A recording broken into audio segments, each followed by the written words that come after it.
Satu lagi Pak Paul, Ya, boleh? boleh. Ya, itu kan mereka Yahudi itu mengatakan bahwa Torah itu kan ada halakha, sementara Ini kita coba dulu, Injil mikrofonnya itu. dicoba gluduk-gluduk banget soalnya, gluduk-gluduk. Oke, oke. Ya Pak, tes satu. Ya, udah, Ya, terus. Torah itu adalah halakha. Sementara kita kan mengakui bahwa Torah itu adalah Yesus itu sendiri, dia yang menyatakannya, dia yang melakukannya, dia mencomakannya. Apakah orang Yahudi tidak menganggap Yesus itu adalah penggenapan dari Torah, halakha itu sendiri, Yahudi yang mana? yang mesianik lah Yang zaman hari ini, zaman dulu. dulu? Yang zaman dulu kan dibilangin dalam Yohanes berapa tuh? Yohanes 12. Mengapa orang Yahudi tidak menjadi percaya? Karena mereka lebih cinta hormat manusia daripada takut akan Allah kan. Mereka sebenarnya tahu. Ya, ya. Lalu Ya, mereka percaya sih, kemudian tahu ya. mereka tahu. Lalu mereka menyesatkan orang-orang ini, murid-muridnya. Guru-gurunya tahu. Makanya terkutuk semua mereka guru-gurunya itu. Guru-gurunya kan menjadi tersesat. Tetapi yang tidak berinteraksi dengan guru-gurunya ini, yang Yahudi abangan, ya kan dijangkau oleh para rasul.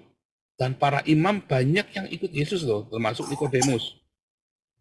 Namanya Nikodemus, kan nama Yunani kan. Tapi kan dia orang Yahudi, Nikodemus. Yusuf Arimatea, ya kan. Itu kan juga sama kan, percaya. Yusuf Arimatea itu anggota Sanhedrin, ya. Oke. Masuk Paulus, ya kan, orang Farisi. Banyak orang, ya, imam-imam yang percaya dan ahli Farisi yang percaya.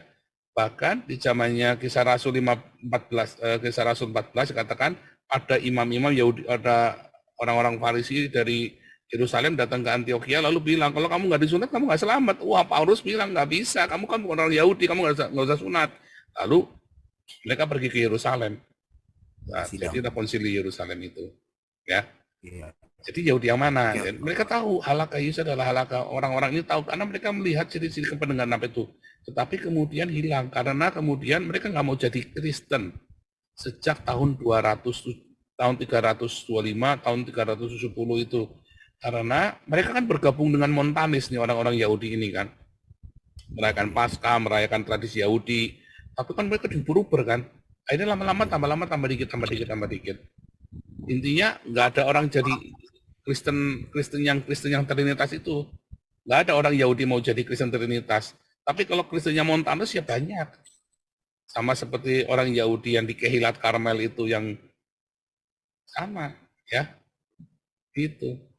Nah, masalahnya kan Muriwali kan Kristennya Muriwali bahwa Yesus harus Trinitas. Iya, Sementara Yesus itu tidak Trinitas loh, belum tentu loh. Kita nggak tahu loh. Itu kata Muriwali, emang Muriwali pernah ketemu Yesus? Saya pernah, saya saja bilang bukan kok. Ya kan? Trinitas itu, nah, kalau Trinitas ya boleh karena dia belum pernah ketemu Yesus, maka dia boleh mendeskripsikan bahwa Yesus mungkin Trinitas. Tapi kalau dia merasa paling tahu Yesus kudu Trinitas, berarti dia Yesusnya lain dengan saya. Sementara tiap hari ributnya ini kan trio kwek-kwek ini kan, Daging Gadas, Esra Soru, Puriwali ributnya kan Trinitas terus kan. Lalu kapan mereka betul. berdiakonianya ya? Nah, nanti kita belajar itu ya. Ternyata mereka menyembah Yesus yang lain ya. Ternyata Muriwali Esra Soru Daging Gadas itu menyembah Yesus yang lain loh. Ya, nanti